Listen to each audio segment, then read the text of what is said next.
Let's say you own an NFT collection and a user comes to your website and connects their wallet to your website. Now, how do you show the NFTs that the user owns? How do you show their pictures or JPEG as we like to call them? How do you show the metadata like name and stuff? What's up clubbers, GM. And in today's video, we're going to learn how do we show the NFTs that a user owns. Now we will not cover all the NFTs today. We'll only cover a specific smart contracts NFT. And even in specific smart contracts, we're not going to cover every kind of smart contract. We will specifically work with the innumerable smart contracts. If you're interested in all the other kinds of smart contracts, please let me know in the YouTube comments and I'll try to make a video on that as well. But of course, before we get started, please make sure to hit that like button and subscribe to the channel if you haven't. If you want to send me a message regarding consultation or sponsor a video, my email address is in the about section of my YouTube profile. And if you have a specific question, come join my Discord server. There are a bunch of people just like you and me who are trying to help each other out. Alright, with that said, let's get started. Now first things first, as I said in the intro, I will not cover all the kinds of smart contracts. Today I'm only going to cover the smart contracts which have this enumerable module. What this module does is it gives us a few methods with which we can query the blockchain and figure out what are the IDs or token IDs for the specific address that has connected. That way we'll get all the token IDs of the NFTs that they own in a specific smart contract, and then we can query that smart contract and figure out what are the token URIs and then the metadata, and then how do we actually show them. Again, as I said in the intro of the video, if you want to understand how we can do it without this enumerable module, please write in the YouTube comment that you would like a video on that and I will try to make a video on that. Largely speaking, you will need to use a service called the Graph, with which you can figure out who are the current owners of specific NFTs and what NFT specific addresses owns in that smart contract. But anyway, this specific feature is available for me in this NFT smart contract collection called Pluto the Planet, which is a collection that I had deployed. As you can see in the code for this, there are a few methods that are available. One is called token of owner by index. This is the main method that we will be using. What we need to do is just copy our address and then paste it over here and then write the index 0, which means I want the first NFT that this address owns. And as you can see, the response is 7. So this address owns the 7 token ID. I can get the second NFT that it owns. I can get the third NFT that it owns, the fourth NFT, the fifth NFT, the sixth NFT, and there is no sixth NFT and we get an error. But instead of actually relying on an error, we can also check the balance of the user and just paste the address over there. And you can see that we only have 5 NFTs, so we can only query 5 times. So how will this thing work? So firstly, what I'm going to do is create a new directory, and there I have nothing, as you can see. Now I will open this in my Visual Studio. Now once here, I'll create a new file called index.html. And I'll make that an HTML file basically with some head and a body. Alright, so this is a very simple HTML that you can see. Let me just increase the font size a bit. Let me add a paragraph tag which says this is the body. Alright, I've started a server on port 3000 that I can go ahead and check. And you can see, I can see that this is the body over here. Great. So the next thing that I will do is I will add Web3.js. So there you go. I basically added the script tag for Web3.js, and I can create a new script tag over here where I will put all my JavaScript code. So this way I only need this index.html, and then I can share this code specifically with you guys and you can get started with it. So I've just pasted a small amount of code which basically creates a new variable called account, and let me just make that let instead of var. And I also created a new method called connect. Now whenever I call this method connect, it will try to connect with metamask. Now if you want to add other sign-in options over here, you can of course go ahead and do it. I have my other videos that explain how to do that, so just go ahead and check those videos out and then figure out how do you connect your other wallets to your website, and then you can basically move forward directly from here. So now that I have the connect object, I'll just run connect just like that. Now I'll also create a new function called main, and that function again will be an async function which will first connect our website to the MetaMask. So this is how we make the connection, and once the connection is available, what we will have is Web3 variable and account variable. All right, so these are the two things that we will have once the connect is successful. How did we get that? Window.web3 basically declares a Web3 variable on the window object, so it is available everywhere, and account is something that we had already declared. So account will hold our address, and Web3 will hold our Web3 object with which we can make contract calls. Now the next thing that we will need to do is basically create a new contract. So instead of contract creating over there, I'll also create a new contract over here and put that equals to null. Now to create a new contract, I just need web3 dot, I believe, eth dot and then contract. And then this accepts two things. The first is the ABI and the second is the address. Now we don't have these things, right? So what I'll do is I'll just create a new ABI equals, let's say this, and then const address equals something. Now what I can do is go to the Polygon scan, copy the address and paste it over here, and I can also copy the ABI which is available over here. I'll just copy it and basically paste it over here. So I have now the ABI and the address. So this way I also get the contract. So now let me just save this and go back to our web page and let me hit refresh. So as soon as I hit refresh, nothing happens. But if I open the console and now I type let's say main, because that is the name of the function that we created. So the moment I type main, oops, I forgot the new button. So again I go back and refresh and I press enter. The moment I hit main, you can see the MetaMask sort of pops up. Now it might not happen for you if you have already connected MetaMask to your local host. So just something to remember about. And I click next and I click connect. Now once that is done, you can see that I have access to the account variable and I have access to a contract variable as well. So now in the contract, I have a few methods that I can see over here, like balance of, and then in the balance of, I can just send account, right? And I can just call this method like this. So once I do await and I send the balance of, you can see the answer that it returns is 5. And of course, as we have seen over here in the read contract, the answer to the balance of is 5. Now it is working as expected, but also because my MetaMask is connected to Matic mainnet, which is the Polygon chain. Now how do you ensure that your MetaMask is also connected to the Polygon chain? Well, to get the current chain that MetaMask is connected to, you just write web3.eth.getChainID. So this will give you the current chain ID.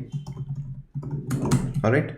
So now if current chain ID is not the same as what you want, so if let's say current chain ID is not equals to 137 for our case, then what we will do is we want MetaMask to basically change it. So one thing that you can do is right now just put an alert asking the user to change to Polygon, or you can put an alert over here asking the user to switch to Polygon chain by just writing return alert switch to Polygon chain. Or what you can do is simply paste this line of code which basically asks MetaMask to switch to this specific chain ID, which is the target network ID. Now this needs to be a 0x string. So for 137, that value needs to be 89. So the chain ID will be 0x89. Now this time we save it again, and because it is awaiting, it will not go ahead if the current chain ID is not the correct one. I refresh again. I again write the main method, and you can see that this time I'm already connected, but I was already connected to Matic, right? So instead of that, let me switch to Ethereum and refresh and run the main method again. This time you see that it is asking me to switch to Matic mainnet. So I'll go ahead and switch. All right. So this is how you make sure that the user is connected to the right blockchain. So all right, coming back to our main quest, we have our contract. So the first thing that we want is the current balance. So to do that, I'll just write contract dot methods dot balance of, right? This is the name of the method that we have, and the balance of we want is for the current account. We need to await this and append a dot call at the end. So the dot call we add for reading data, and for basically executing a transaction we add a dot send. Now this gives me the balance, which I will turn into a number and then save that in the balance. So this is how I will basically get the balance. After that I need a for loop, which basically runs from 0 to I less than balance, and it increases the I with every iteration. We also create a new variable called, let's say, token IDs, and that will be an empty array, right? So once we have that, what we will do is we'll await contract.methods dot. Now what is the name of the method that we want? And I can go back to the contract and see the name, which is token of owner by index. All right. And this accepts the owner's address and the index. So the owner address will be account and index will be I, and this gives us the token ID, which then I can just push to the token IDs. Awesome. So now let me go ahead and refresh and again run the main method. So now this time you can see that I got an error, which is token of owners by index is not a function. So I made a spelling mistake somewhere. Token of owner by index, and I think I have written token of owners by index. My bad.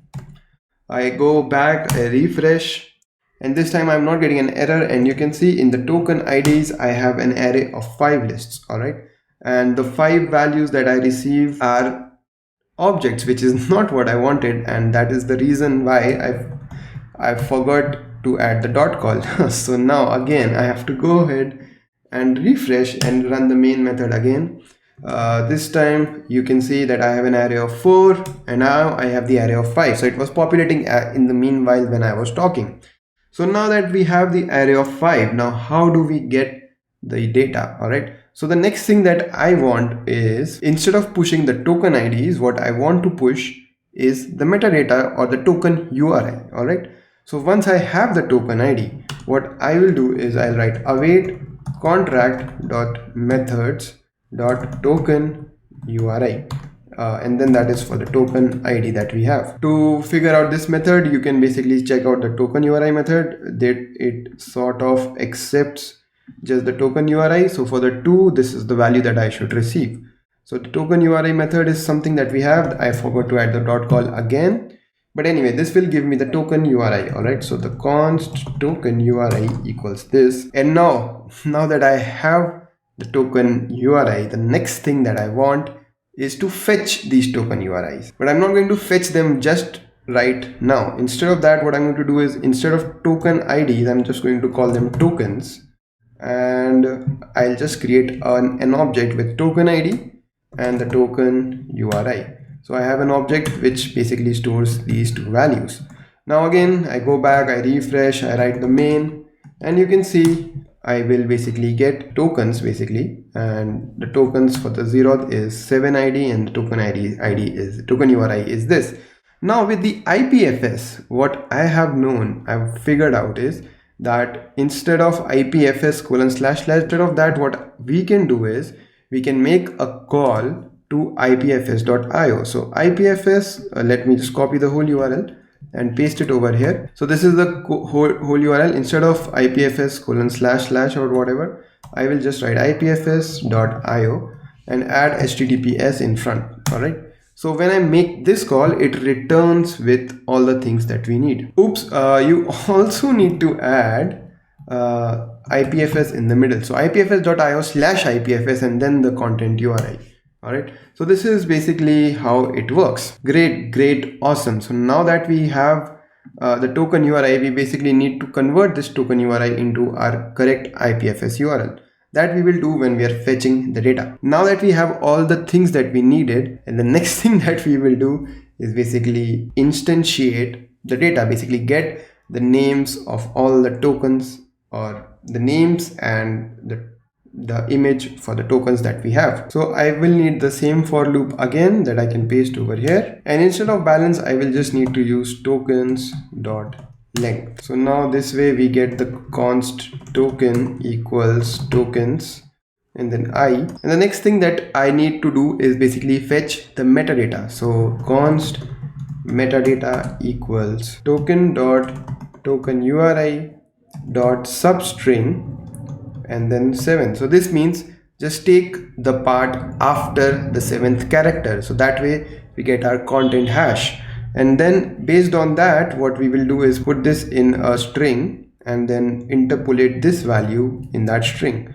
So I will just write https://ipfs.io/ipfs/. All right, so this way I get the metadata. And honestly, let's just console.log the metadata. All right, let me go ahead, refresh, and just write main, and you can see that all the metadata sort of comes up over here. Now if I click on any of the metadata, you can see that it actually gives me this metadata. So now how do I fetch all these values?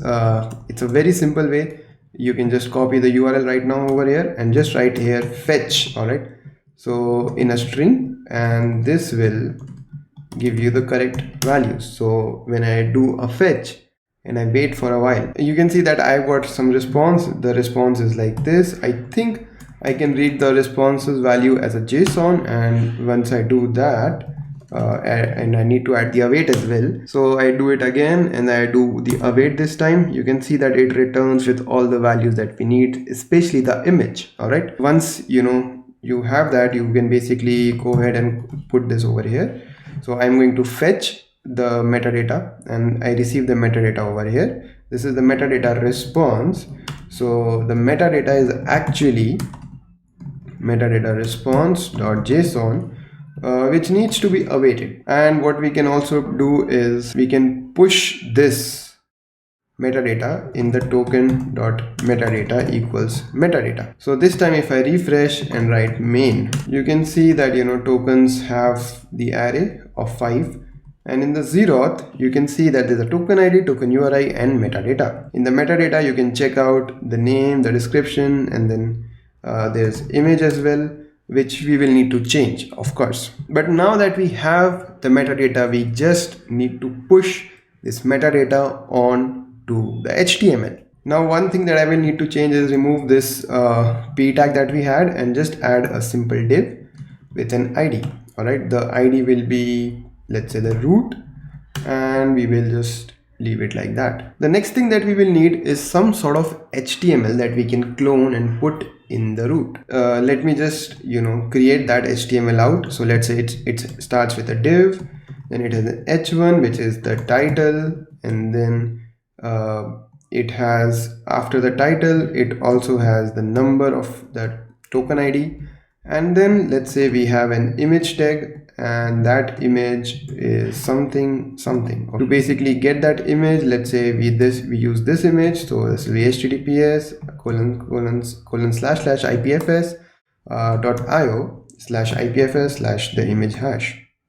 And this time if I refresh, you can see, of course, that it takes time, and I don't want to render the whole thing anyway, so I'll just add a width equals 100 and height equals 100. Of course, you can do this much better with React or Vue or whatever framework of choice you have, but I'm just going to show you this in vanilla JavaScript so that you can understand the basic concept. All right, so now if I refresh, you can see this is how it looks like.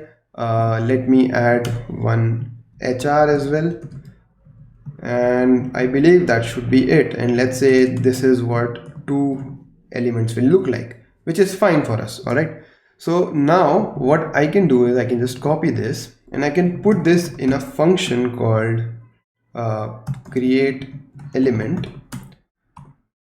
which takes, let's say, a token, and then it spits out this element. Okay, so this is the element that it spits out. Now instead of title, it basically needs token.metadata.name, and instead of number 3, it needs token.token ID. All right, now instead of src over here, what it needs is basically token.metadata.image, and then we need to substring the image with 7. All right, so this is what an element sort of will look like. So the next thing that we'll do is we'll get document.get element by id, and the id will be root, and in there what we'll do is we'll write inner html equals, let's say, create element of token 0. Okay, so whatever we get, we will basically put it over here. So I go back and I write main, and this time I think in a while this should update. The whole thing should update. If it does not update, I might have made some mistake somewhere, and there's no way for us to actually figure out if it has completed or not. So we'll just add a console.log over here to say values have been updated. Okay, and it still has not updated for some reason, so let me refresh and write main, and there's an error which says token is not defined, and the error is because I have not actually used tokens. I should have used tokens. I used token. So I'll go back, refresh again, write main again. It's becoming a bit tedious at this point, but yeah, this is basically the gist of it. Values have been updated. You can see it says Pluto number 7 twice for some reason. But yeah, this is basically what it looks like. So the next thing that we will do is remove all the code that is present. What we also need to do is write tokens.map, and then to map it we will send a create element, and then we will basically join all this with a simple nothing, right? So this is the inner HTML that we will play around with. I'll refresh, I'll put main, and hopefully this should work. This is the final thing that we need to do, and you can see that it sort of works. It is loading all the images as we speak.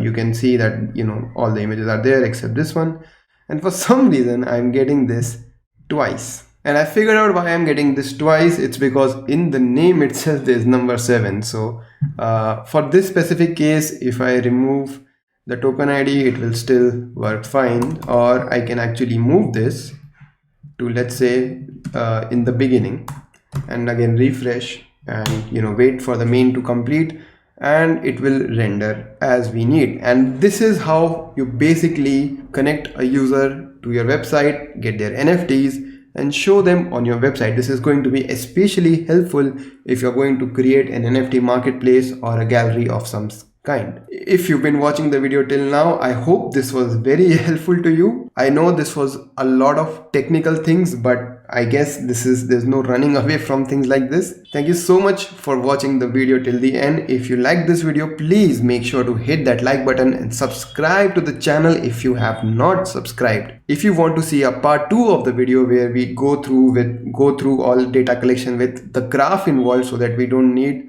the enumerable feature on our NFT collection, please let me know in the YouTube comments down below, and I will make a video if enough people demand for it. If you want to contact me for some sort of consultation, services, or sponsoring a video, my email address is in my about section on the YouTube profile. And if you have a specific question, come join my Discord server. There are a bunch of people just like you and me who are trying to help each other out.